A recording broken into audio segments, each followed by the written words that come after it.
Dhahabu ni moja ya rasilimali za thamani zaidi duniani, na kilo moja ina thamani ya kawaida ya zaidi ya dola 55,000 za Marekani. Mwaka wa 2020, Mali ilizalisha takriban tani 71.2 za dhahabu.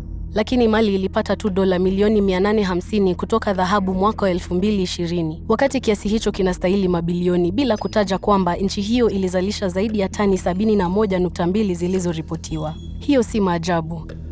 Nchi zingine zenye utajiri wa dhahabu barani Afrika, ikiwa ni pamoja na Mauritania, Senegal, Guinea, Cote d'Ivoire, Ghana, Burkina Faso na Niger, pia hawapati mapato ambayo wanafaa, licha ya hiyo bei ya dhahabu. Sababu ya haya yote ni uchoyo wa mtu binafsi, wa pamoja na kitaifa, na mfumo wa ufisadi ambao hujiendeleza wenyewe. Ingawa Mali ina dhahabu nyingi, nchi hiyo inakosa miundo msingi ya kuchimba na kuuza nje. Basi serikali inaruhusu mashirika ya kimataifa kuomba leseni ya kuchimba dhahabu kama kibadala cha ushuru kulipwa serikali.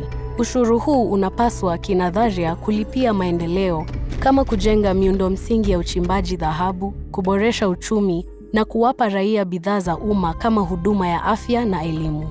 Pesa ya ushuru pekee haitoshi kufanya mambo haya. Bila shaka, serikali pia inapaswa kuwekeza katika ustawi wa watu wake, na ufisadi wa serikali unaweza kuzuia maendeleo. Lakini bila pesa za kutosha, hata serikali yenye nia nzuri haiwezi kuimarisha hali kwa raia wake.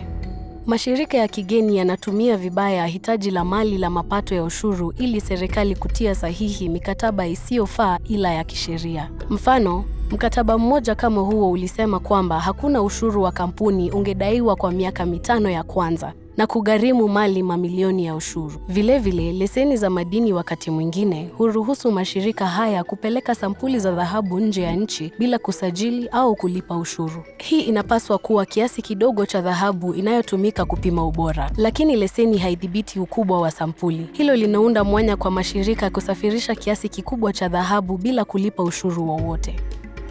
Mashirika ya kimataifa pia yanaepuka ushuru wanaohitajika kisheria kulipa. Wanachuja faida kupitia mifumo ya kulaghai ushuru ambayo ni ngumu kufuata, au wanapotosha gharama zao ili waishie kudaiwa ushuru mdogo sana.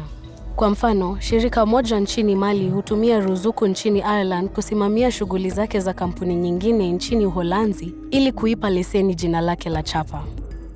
Shirika la Mali hulipa ada ya leseni ya mali ya akili kwa kampuni ya Uholanzi, yote kwa pesa nyingi.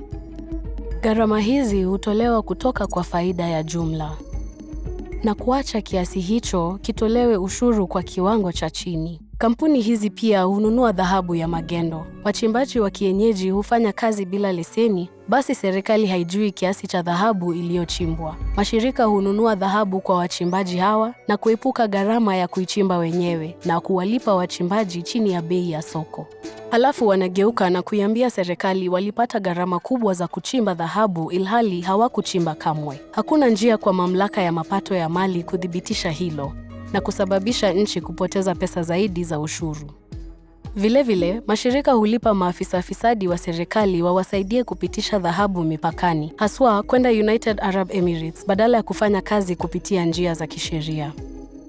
Mwaka 2016, Mali iliripoti karibu dola milioni 200 za dhahabu iliyosafirishwa, lakini UAE iliripoti kupokea zaidi ya dola bilioni 1.5 za dhahabu kutoka Mali mwaka huo huo.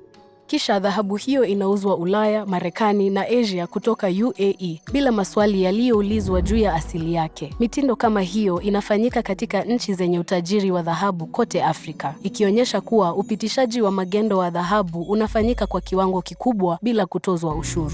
Haya yote yanaunda mzunguko mbaya na kulazimisha utegemeaji wa mashirika yaliyosaidia kuunda hali hiyo kwanza. Zaidi ya nusu ya raia wa Mali wanaishi chini ya umaskini wa kimataifa, wakati utajiri wa taifa lao unawekwa mifukoni mwa mashirika ya nje na maafisa wafisadi.